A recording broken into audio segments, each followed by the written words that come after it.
Olá, para você que está desperto, para você que está despertando, pois hoje o assunto é justamente esse, o despertar, porque muitas pessoas me perguntam, né, como elas sabem se estão despertas ou pelo menos despertando.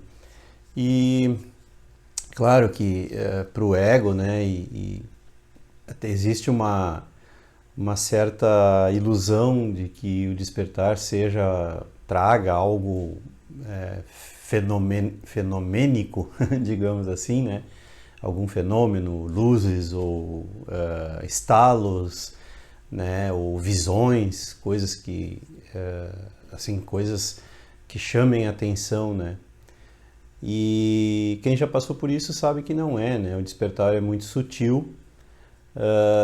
Começa com aquele desconforto que a gente sente, aquele constante conflito, aquela irritação sutil lá no fundo, né, como se fosse um ruído de fundo que fica incomodando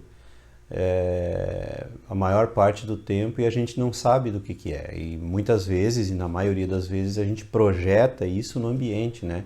Ou é o ambiente, a gente acha que é o ambiente, que nós não estamos no lugar certo, gostaríamos de sair dali, ou não estamos no meio das pessoas certas e gostaríamos de sair dali, a gente projeta, né?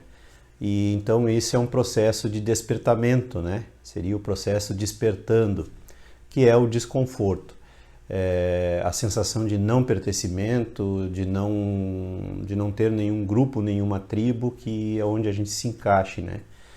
Um descontentamento constante e tal, e a gente não sabe de onde vem. É como a gente ouvir um ruído distante, né? E a gente não sabe exatamente de qual direção esse ruído vem.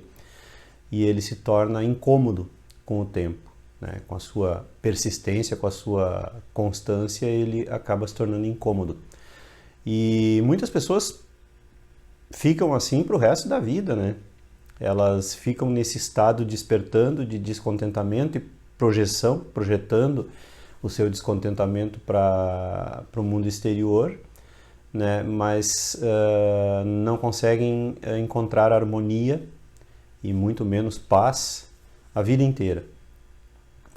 Continuam fazendo aquilo que a sociedade manda né, enfim, apenas obedecem às leis e à ordem estabelecida para o resto da vida, sendo que o despertar, daí o verdadeiro despertar, acontece justamente quando a gente começa a questionar a ordem estabelecida, começa a questionar a estrutura do sistema que está colocado diante de nós. E é a chamada Matrix, né? Depois do filme ficou bastante comum chamar isso de Matrix, que significa matriz, né? Essa matriz que está diante de nós aí prontinha, essa receita de bolo que é colocada diante de nós, e a metáfora é perfeita porque a receita de bolo é uma coisa pronta, né? Que alguém inventa e depois disponibiliza e diz, ó, é assim que tem que ser, e acabou. E aí, com esse despertar, né, esse acordar, que não traz nenhum fenômeno, né, não traz nenhuma visão, nem luzes novas, né, não traz nenhum estalo, não. Simplesmente, sutilmente, você começa a perceber e questionar. Peraí, mas por que é assim? Por que disseram que é assim? O mais comum é isso acontecer com relação à religião, né? Que a religião praticamente é o conto de fadas adulto mais visível de todos, então começa com relação à religião. A gente se afasta, né? Muitas pessoas até saem de uma e entram na outra, isso é muito comum também. Ou muitas pessoas vão para o lado oposto, né? Combater. E hoje em dia, inclusive, né, se chama ateísmo, que também é uma palavra mal empregada e mal entendida, mal compreendida, geralmente o que ela significa. Mas geralmente é empregada, a palavra ateísmo é empregada por quem quer se colocar no lado oposto da religião, né, da crença, digamos assim. do crer, do acreditar. Só que, infelizmente, não é assim, porque o ateísmo não é o oposto de acreditar. Ele é a mesma coisa, só que expressado de uma forma diferente. Então, ser ateu e ser crente é praticamente a mesma coisa. Me desculpem desiludi-los aí, vocês que gostam de se autoproclamar ateus, vocês que estão me assistindo aí, mas o ateísmo e a crença, né, o crente e o ateu são o mesmo lado da mesma moeda. Do outro lado dessa moeda fica o desperto, do outro lado dessa moeda fica aquele que realmente está interessado em buscar a verdade, né? No lado contrário dessa moeda está o buscador, está o cético, também outra palavra mal empregada normalmente, né? O cético é aquele que questiona. O cético não é aquele que nega. Geralmente quem se engaja no ateísmo, né, faz isso por negação. E negação e crença são, como eu disse, o mesmo lado da mesma moeda. Com palavras diferentes, com uma estrutura diferente de expressão, mas a mesma coisa.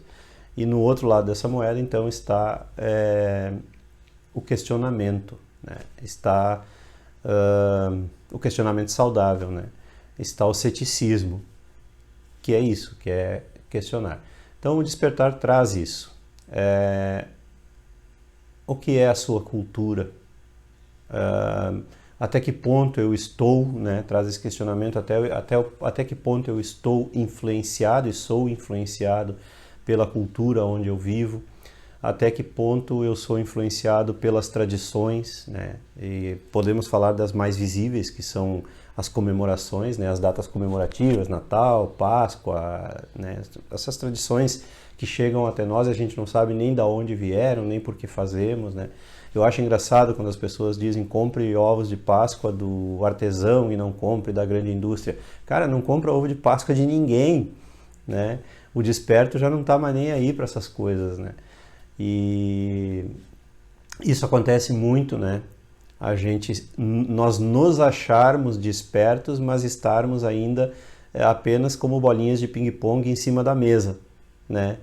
Jogando de um lado do outro. Enquanto não sair da mesa, enquanto essa bolinha de ping-pong não sair fora da mesinha de ping-pong, ela vai estar dentro do jogo. Então não adianta você trocar um tipo de música por outro, não adianta você trocar uma comemoração por outra, não adianta você trocar uma religião por outra. Também está na moda, né, agora ressuscitar as religiões antigas, né, e dizer, não, eu não acredito nessas religiões, não acredito no Deus dos cristãos e blá, blá, essas coisas todas.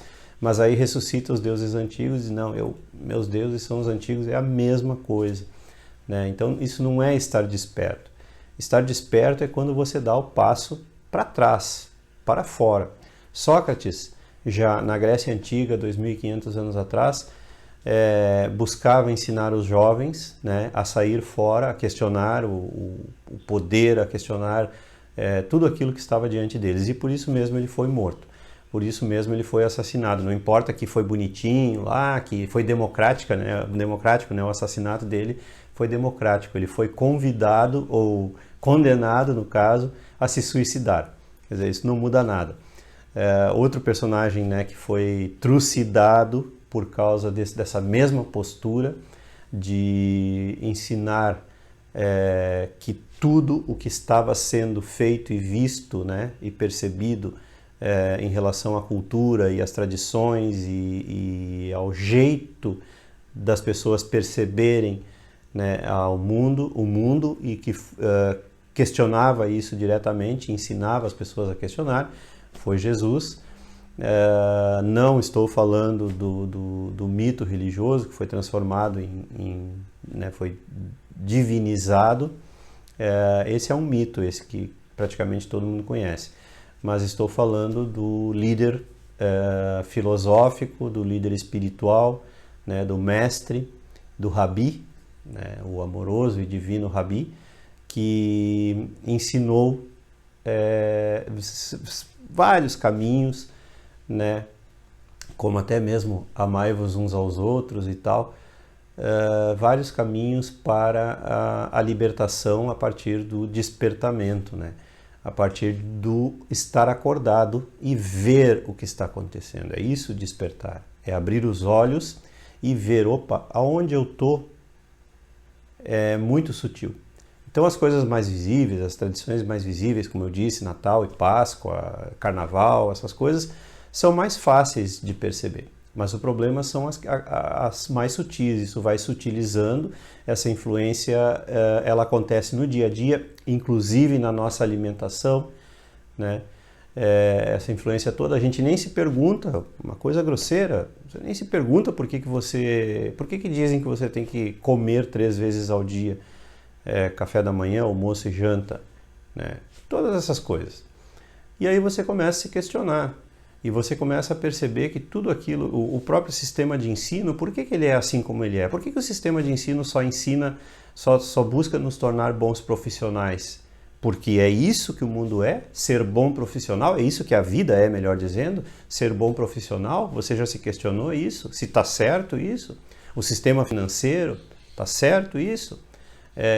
Todas as ideologias que são colocadas diante de você, tanto as ideologias religiosas quanto as ideologias políticas, financeiras, a história, né? Você já se questionou por que a história é contada dessa forma? E todas essas coisas você começa a perceber que existe uma grande, gigantesca, infinita relatividade em tudo aquilo que lhe é ensinado. A partir desse despertar, beleza, você despertou e você começa, não, isso não, por que isso é assim, por que isso é assado? Mas, depois de se despertar, vem a parte, aí que vem a parte difícil. Abrir os olhos, relativamente, é a parte mais fácil. Agora, se manter e não acontecer, como eu disse antes, né, virar uma bolinha de ping-pong só escolhendo outras formas de expressar o seu adormecimento, a sua hipnose. E isso acontece na maioria dos casos e a pessoa continua adormecida achando que está desperta e quicando apenas em cima da mesinha, a bolinha de ping-pong que não sai da mesinha. Por um acaso, ou uma sorte, ou sei lá que palavra usar, algumas pessoas entendem que todos os dias ela tem que se manter atenta, né? Ela tem que se tornar observadora e testemunha dela própria, dos seus pensamentos, das suas emoções, dos seus sentimentos e das suas relações, né? E como ela reage ao mundo. Então essas pessoas que são as pessoas despertas realmente, que também pode-se dizer que são pessoas que se tornaram meditativas, que é isso, né? Ser meditativo é ser atento, ser observador. Mais ou menos o equivalente do o hipnotizado, o adormecido, né? O entorpecido. É como se a pessoa passasse diante de uma tela de televisão a vida inteira, saindo dali apenas para cumprir as necessidades básicas, né? E é o equivalente, tá? Quem está adormecido, porque o mundo é como se fosse uma tela de televisão. Para quem assistiu o filme O Show de Truman, eu recomendo, com o Jim Carrey, é muito interessante nesse sentido, porque ele é uma metáfora da nossa vida, né? A gente está realmente diante de uma grande tela de televisão, hipnotizados, né? Os seus gostos particulares, individuais, os seus quereres, os seus desejos, né, acabam te levando a agir no modo automático só para satisfazer os seus desejos. Então, despertar é enxergar isso. Então você sai desse modo automático e começa a perder o interesse por esses desejos. Você começa a realmente viver o dia a dia de forma real. Você sai da frente da tela da televisão. É mais ou menos, figurativamente falando, é mais ou menos que isso. Então, despertar é sair dessa tela de televisão, que é o mundo, né? Com a sua cultura, com as suas tradições, com as suas crenças, com as suas ideologias políticas, religiosas, filosóficas, né? Ou seja, é o mundo da mente, e despertando você sai do mundo da mente. E você descobre que existe um outro nível, uma outra dimensão, né? Que é a consciência e que é lá aonde a realidade reside. É um assunto inesgotável, né? Já falei de outras formas várias vezes, mas achei que seria interessante retornar nesse assunto. Tem muita gente que ainda tem dúvida a respeito disso aí. E era isso. Se você gostou, curta e se inscreva no canal. Não esqueça de ativar aí o sininho para receber as notificações e as novidades diárias. Contribuir com o canal, a sua contribuição de 5, 10 reais é muito importante, muito bem-vinda. O número da conta é sempre deixado logo aí abaixo. E compartilhar e divulgar os vídeos com seus amigos e aqueles que você gosta. Um grande abraço e até a próxima.